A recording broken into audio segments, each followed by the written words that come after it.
Welcome to the HMO Success Podcast. I'm your host, Wendy Whitaker-Large, and I'm here to help you create a profitable HMO portfolio. Whether you're a brand new investor or you've been at it for a number of years, my podcast is here to help you make the most from your business, whether that is starting up, scaling, or systemizing. Please hit the subscribe button to make sure you never miss an episode. And if you've got an awe-inspiring project, an inspirational investing story, or a unique approach to HMOs, I'd love to hear from you. Welcome to the HMO Success Podcast. From time to time, I have the veritable honour to interview people on my podcast who have made a hugely significant impact on the private rental sector. And my guest today is no exception.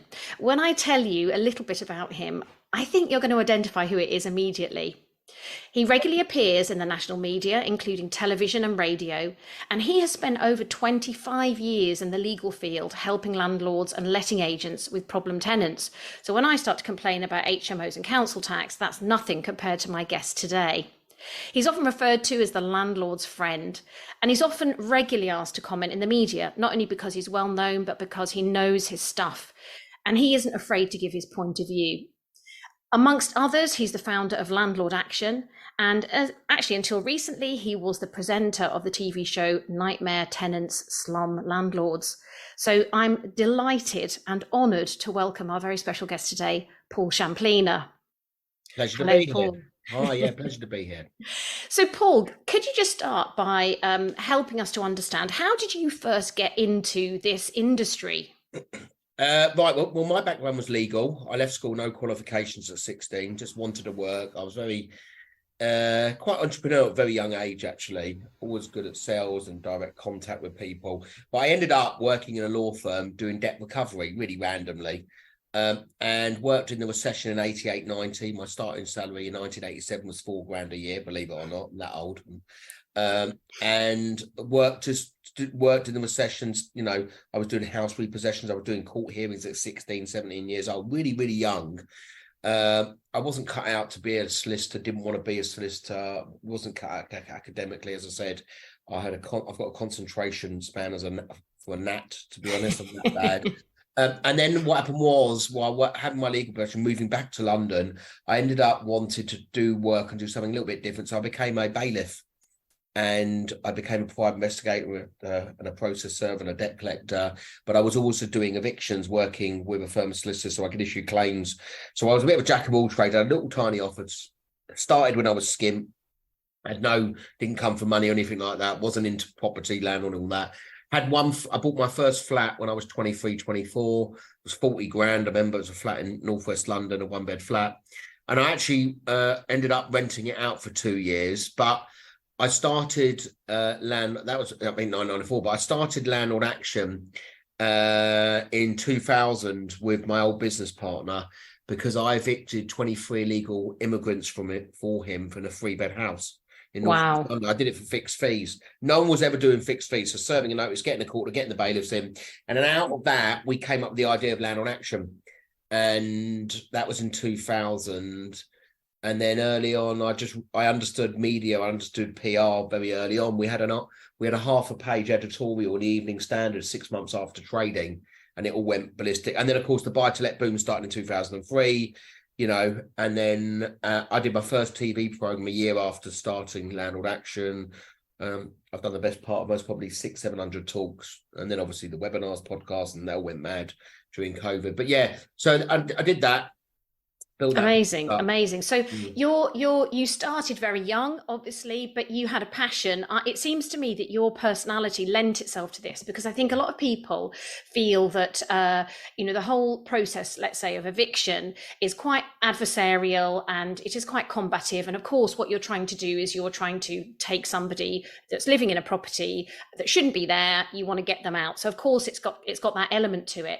But your personality is quite gregarious. You're bubbly, you're very much a people person. And I wonder if that's kind of added to your ability to do this, because you get on with people. You're able to perhaps find a practical solution to some of these problems. Yeah, no, most definitely. I mean, look, people think that I go around knocking on doors evicting people. I don't do that.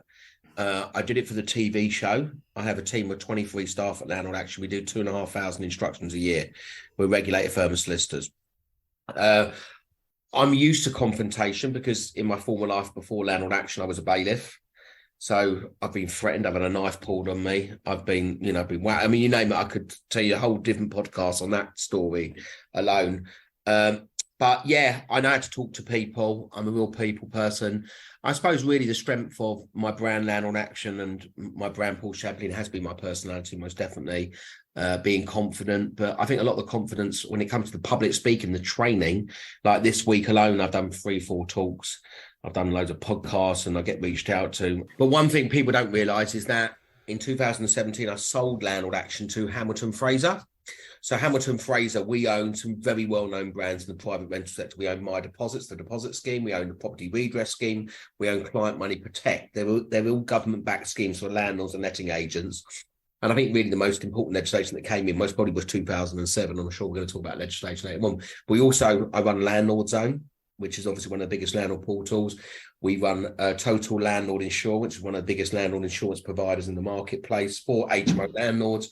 So we've got all these different brands. So my main job is I'm on a board of a company and oversee sales for the group. But part of my brief is education, is media and PR, right? Lots of content. So that's been the strength and that's been part of my brief when I've come up to a corporate company. But yeah, Landlord Action, I would say now, and we're now in 2023, since I started the business, I still run Landlord Action. I've got a team of people and solicitors, paralegals. We are the busiest we've ever been in history. Amazing. That's absolutely amazing. Busier, but we're going to get busier because of what's happening in the climate and the renters reform and the abolishment of Section 21. Yeah. Okay. Well, and we will come on to that because that's really, really pertinent. So just take us back to what things were like for landlords when you first set up Landlord Action. You'd obviously had there was obviously a need in the marketplace for you to offer what you did, that kind of, full package of serving notice, evicting tenants, etc., taking everybody, taking landlords through that whole kind of process. But what was the landscape like at that time? So that's a really good question. So we started in 2000. People were renting, obviously. Don't forget the first bit of legislation, you used to have a short hold tenancy agreements, and that was it. And then, of course, you had the deposit scheme that became mandatory. And obviously, in my later life, I've ended up working for My Deposits. I never would have predicted that. That was actually most probably some of the best bit of legislation that came out because the amount of landlords and tenants that argue at the end of tenancy, and some landlords try it on. So that stopped lots of spurious cases at court. But really, the landscape, the private rental sector was 10% then. It wasn't 20%. It's doubled since 2003, 2004 as such. And then you had the buy-to-let boom. You had the boom of cheap money, and eventually we came back to cheap money. And then 2003, I did my first property show in 2001. So I've been doing property shows, 22, all the property shows. And then, of course, there was no money down deals and people buying properties. And then you had the likes of Inside Track and they would buy this and that. And it went mental. People were buying properties with credit cards and all that type of stuff. It was mental. We also had sale and rent back, didn't you? Yeah, sale and rent back. And I was involved with part of that legislation called SARB. I've been involved with so much legislation and working groups over the years. If I just talk about my 23-year career while running Landlord Action, and working with I was involved with the deregulation at the drafting of the new Section 21 notice. I gave evidence relating to retaliation eviction. I helped bring the squatters law that came in 2012. So I do a lot of stuff like that. And then obviously I have, I will always, and I'll never deviate from the way that I speak and the way that I feel.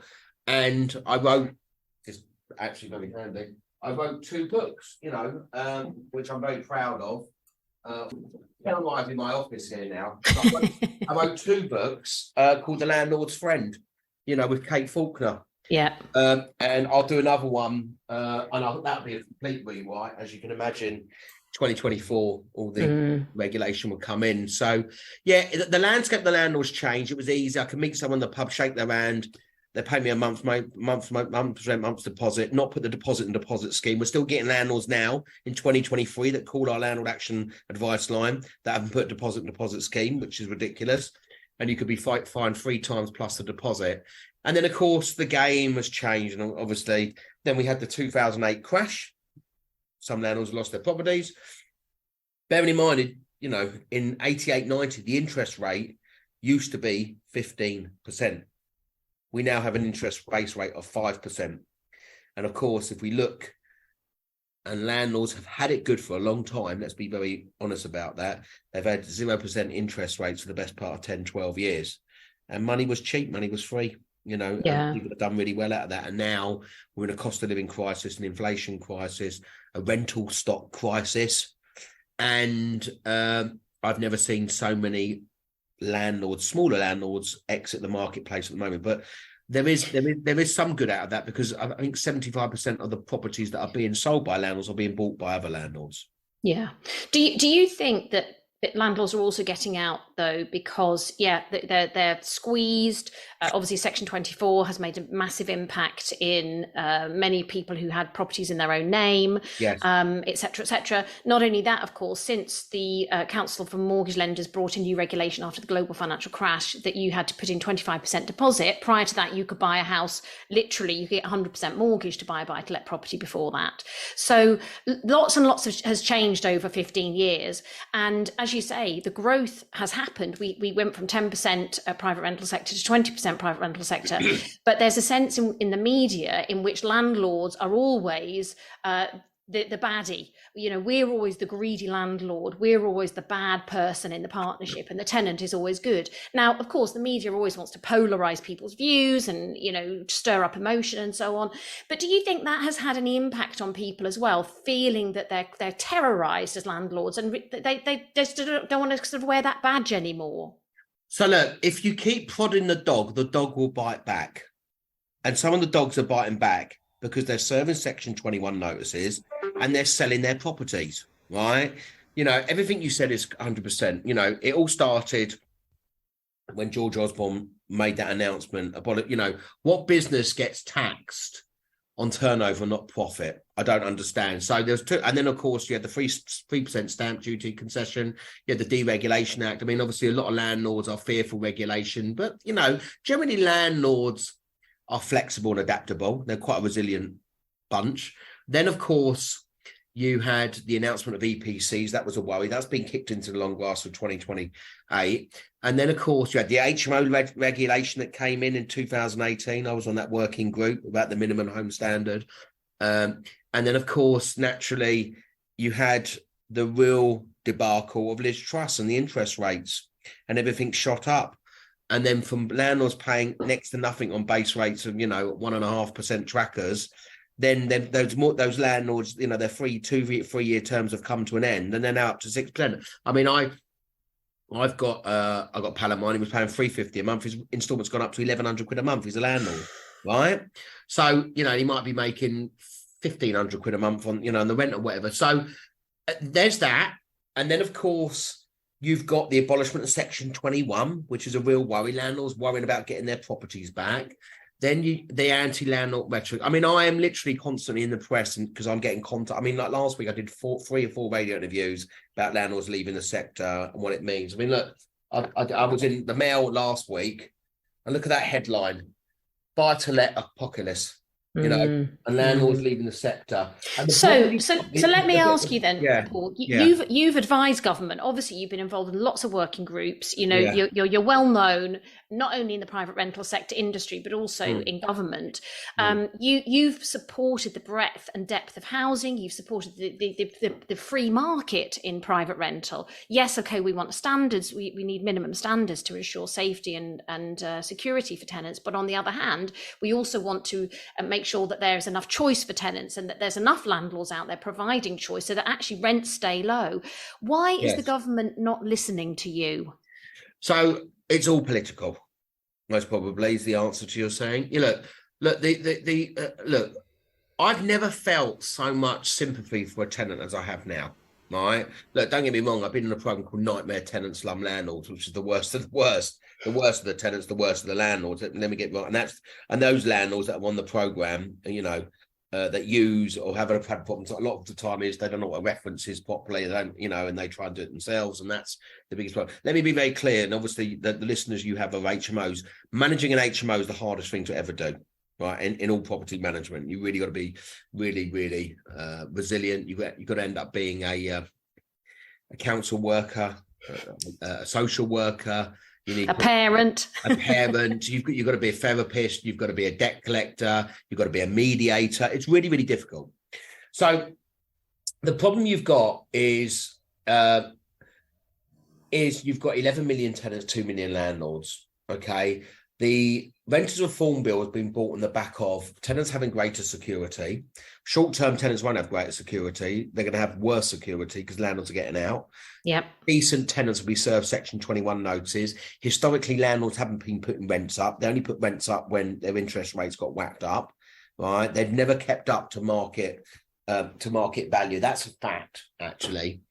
And then, of course, I make one thing that I do with regard to my job is next Tuesday, I'll be doing free talks at the Landlord Investment Show. I speak to landlords, I speak to tenants, I speak to letting agents, I speak to anyone, I speak to environmental officers. I make sure I've got my ear to the ground with regard to the industry. You're getting 50, 60 tenants fighting over one property. I've never known anything like this. For landlords who are listening to your show, right, it's actually a great place if you're in it long term. Have you had a business review? Are you involved in property technology to save time and systemize your processes? Okay. What's your pre-qualifying process like when it comes to finding tenants? Okay. What is your offering? How good is your product on HMO? Actually, because of the unaffordability, a tenant now is paying 35% best off their wages going towards their rent. That's a lot of money. Right.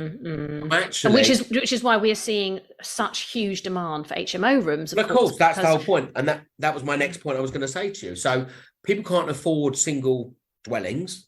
They need shared accommodation, albeit HMOs, with shared common parts. So actually demand is going to be higher. Okay.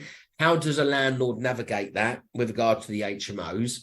And of course, if you look at landlords where you're at now, the Renters Reform Bill came in because, of course, non-decent home standards. They are saying the private rental sector stands at 21%, albeit those figures came out 2.5 years ago. I still think, and I still say this, and I'm involved in another program, and I can't say what it is, but involved with regard to, I personally think that social housing accommodation is far worse than the private rental sector, right? I don't believe the figures that are being quoted out there. And I featured on ITV a few times with Dan Hewitt, who's exposed, there being mushrooms grown on a wall for one of the councils in London and whatever. And it's horrendous. And I really feel for those tenants. But obviously, if you look at the private rental sector, it really shouldn't be housing as many social housing tenants as it does. And then the problem you've got with the abolishment of Section 21 and everything that's coming in economy-wise and rents going through the roof, those tenants are going to be the biggest losers in everything.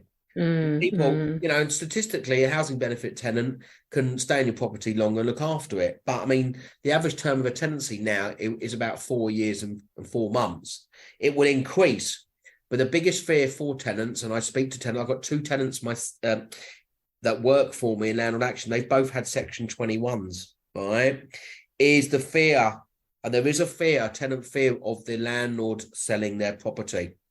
But all this stuff that's happening and all the stuff that may happen in the future, a lot of it is confidence, and some landlords are ashamed to be called landlords, right? But we have to change the mindset. We have to actually say, being a landlord is a profession, a job, and this is what we do. Rather than we're greedy so-and-sos. Because you didn't hear the great news stories that landlords were doing during COVID for their tenants, did you? Quite. Absolutely. That's a really good point. And I think we do offer solutions. We're offering accommodation, much needed accommodation into the sector, and often a big variety of accommodation. Like many other landlords I know, we've got a wide selection. We've got flats, we've got family homes, we've got HMOs, we've got lots of different types. So hopefully if somebody came to us and said, I'm desperate, we might be able to try and find them something. And also with the network that we've got, we can also phone up other people. And often we are providing those kind of solutions. Now, I would just want to ask you a little bit about HMOs and evictions. You're an eviction specialist. From your experience, Paul, do you find that it's easier to evict a tenant from an HMO, or do you find that actually you almost don't get to court because there's a sense in which if somebody's living in a shared house, the shame of being evicted means that they kind of leave as soon as they're served their notice? What's your experience of that, of comparing HMOs to single lets in terms of evictions? Right, so there's no right answer for that. All right, it's complex. So I'm going to delve deeper now. So, let's look at an HMO. You're renting a 6-bedroom HMO in Portsmouth, for argument's sake. Okay. So the landlord has to go through all the legislation, get it licensed. And obviously we're not going to have a podcast about licensing because I'm sure we'll be all day. There'll be a lot of groans and moans, I'm sure. But you have a license, you get your 6 different tenants in there. Do the tenants get on with each other? It's like a matchmaker. You've got to understand the matchmaking process. Do they get on with each other? Okay. What's their work pattern? What's their background? Are they foreign national? What's their religious beliefs? Okay. Is there issues with regard to mental health, which was a massive increase, which happened in HMOs? We saw a big increase, and I speak to local police. I train police, right? And I've been on the phone to police giving advice about landlord and tenant of lots of landlords doing unlawful evictions in HMOs during COVID.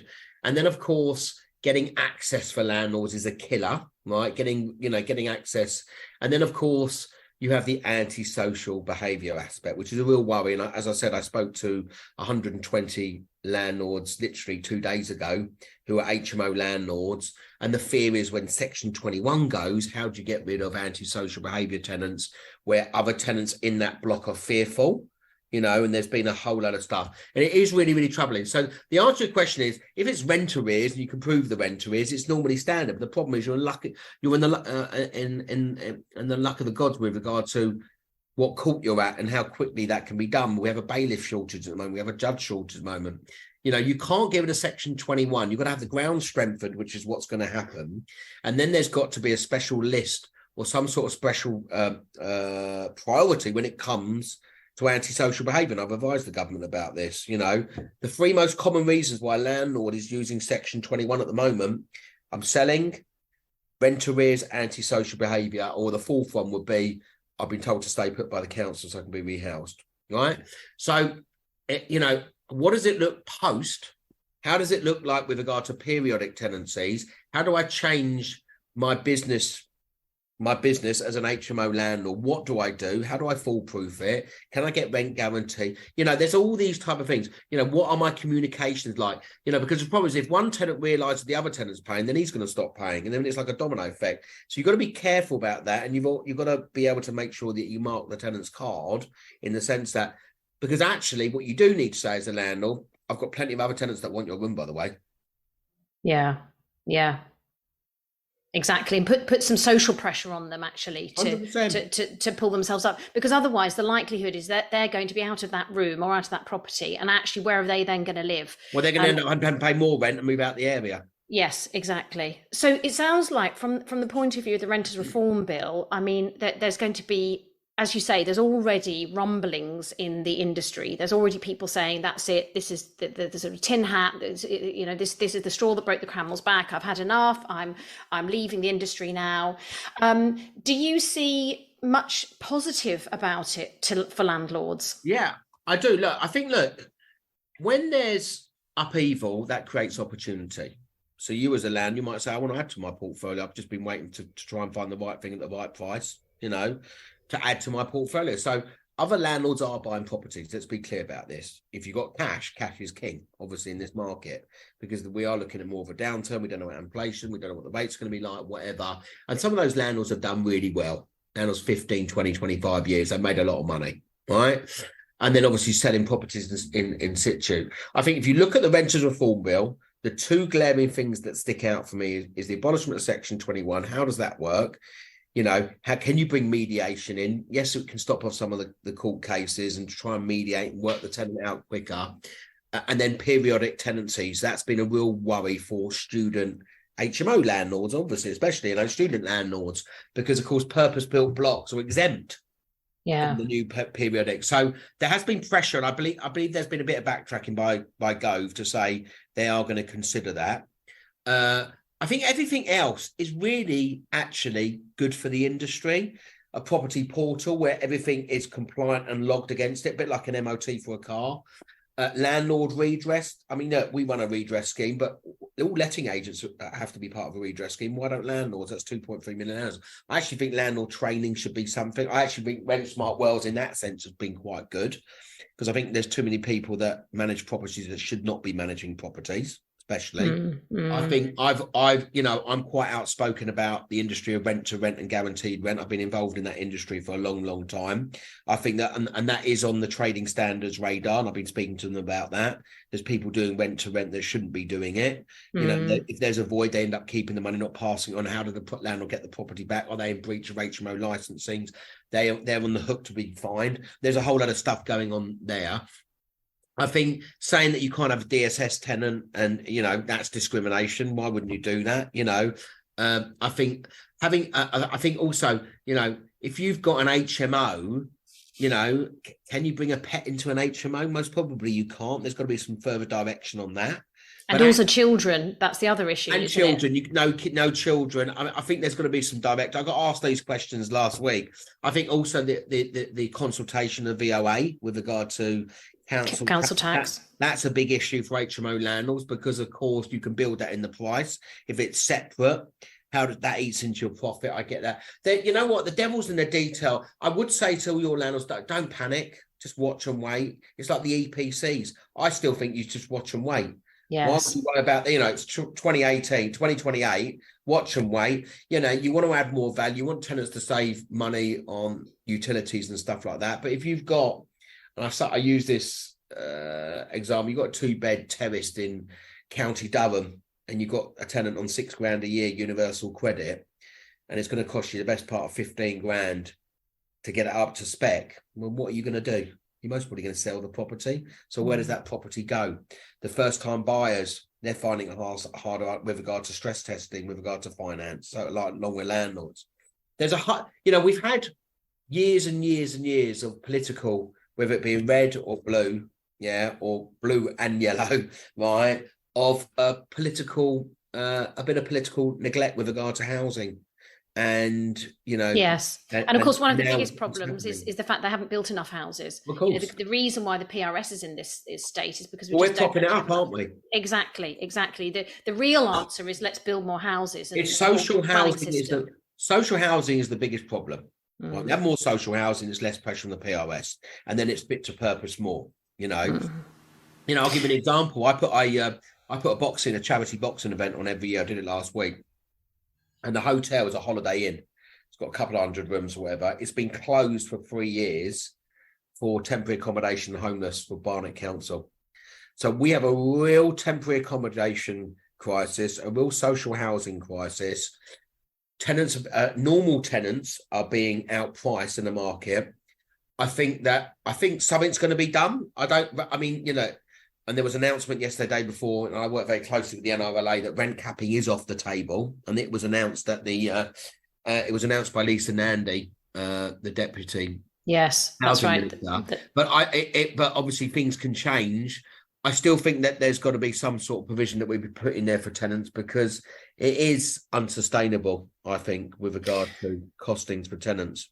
Interesting. Yeah, interesting. I mean, my view is that actually, if we just had more supply, then we probably wouldn't have to worry about rent controls. All the time when the private rental sector was growing, actually that kind of kept rents down, because people had competition, and they could say, well, they could do some deals as well. Now there's less commission. I mean, look, exactly. Can Section 24 be reversed? Who knows? If you want something like that to be reversed, the whole industry has to come together. You've got to shout loudly. It's literally got to be put in a way that you get real decent numbers, and actually the benefits of that will be passed on to tenants, which is keeping rents lower. Yes. Landlords in the centre, or you have some sort of landlord incentive scheme, which they used to have, or whatever. But the thing is, it's money. Where's the money coming from?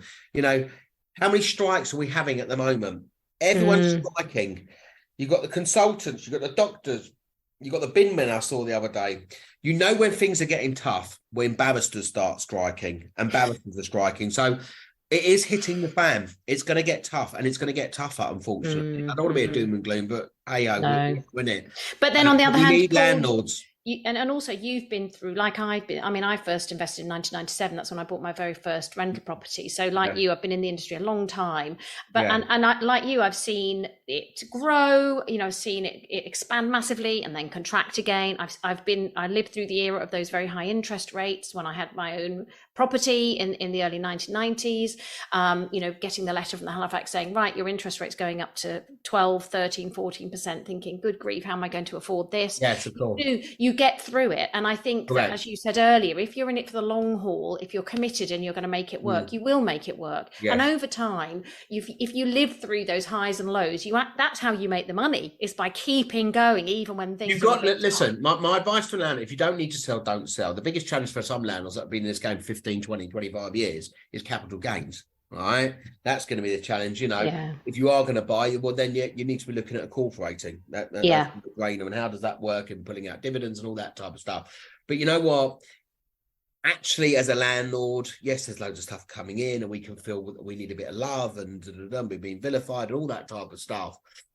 But just be professional. You know, at the end of the day, your tenant is your customer, because without any tenants, none of us would be here, would they? Exactly. That's a really good point. And people forget that. People think tenants are a burden. Oh, geez, a tenant. So I really have, it maybe I'm my old age, I'm getting a bit softer, but it's not. At the end of the day, tenants are really struggling out there, and it's tough. It is tough. And don't forget, you know, we talk about the 88-90 recession, you know, and like I said, I was going in and out of the court obtaining repossession orders for the banks and builders. I did 13 in one day once at 16, 17 years old at Brighton County Court. Is we have an issue whereby if something doesn't happen soon, we will have a crisis that we've never experienced in the private rental sector. But you've got to think of what's going to happen in the political landscape. You know, the Rental Reform Bill is not going to come in, but, you know, it's going to, you know, maybe mid-24, right? Possibly another year, Section 21. And actually the Conservatives want to try and do something before the next election. Yeah. I mean, you know, there's 10, 11 million renters out there. That's a lot of votes. And I get that, and I understand that. So yeah, there's lots of things that may or may not happen. I think you could end up driving yourself mad, to be honest. Well, the way I see it is what I say to my team and to anybody who works with me is every day is a school day, and there's never a dull moment when you're in property, because whether it's you've got an issue on a property, or you're looking at a deal, or you're dealing with a difficult tenant, or you're dealing with a great tenant, or you're integrating a new piece of legislation. Yes. There's always something to keep you occupied. It's certainly an industry that keeps you on your toes. There's no doubt about that. And you never stop learning, 100%. Absolutely. Well, Paul, you've been very, very generous with your time. And, you know, I'm really, really grateful that you've been able to come on this today and share some of your experience, your knowledge, your input, your influence as well. Really, really powerful. And I think I would like to say thank you on behalf of all the HMO landlords out there who need somebody like you, who is looking at the broad brush of the private rental sector. HMOs is just one section of it, of course, and you're looking at the bigger picture, and everything you do, it's incredibly valued, and we really are incredibly grateful. That's very kind words. Thank you. I appreciate it. And you know what? When I do hear things like that, and it's nice, it is nice to hear. So thank you so much. And HMO landlords are really, really important. Just make sure that you know you've got to realise now, for HMO landlords, if there's an opportunity to increase to your portfolio, that makes sense. The supply and demand. You're going to have more and more tenants that want HMOs because of the affordability issue. Make sure that your offering is a great offering, okay? You know, and I think really bearing in mind what's going to happen in the landscape of, you know, am I doing my pre-qualification process of referencing right? How can I improve that? You know, what? Because, you know, at the end of the day, you get one bad egg in an HMO, dare I say it, it can be absolutely horrendous. Yeah, you're right. That mix is really important, isn't it? And that's where good management comes in. And whether you're doing it or you're giving it to somebody else, make sure the management is top notch, because that makes all the difference to how that HMO works. So yeah, fantastic. Well, listen, Paul, I shall love you and leave you. Let you get on with the probably other very important jobs that you have to do today. What we'd love to do is to, in the podcast notes, write some blurb about you, what you do, and how people can contact your companies if they need support, they need advice or help. And of course, you offer many other services because of these other businesses that you are now head of, and that is part of the Hamilton Fraser group. And we'd love to know about those. So I'll get some details from you. We'll add those to the podcast notes. But I just want to say thank you very much indeed, Mr. Paul Shamplina. Great to have you. Thank you. Thank you. Thank you for listening to the HMO Success Podcast. If you'd like to know more about how you can create a profitable HMO business, please visit our website, hmosuccess.co.uk, to find out more. We have plenty of free tools and information for you there, and also on our Facebook group, The Ultimate HMO Success System. We look forward to connecting with you very soon. Thanks for listening.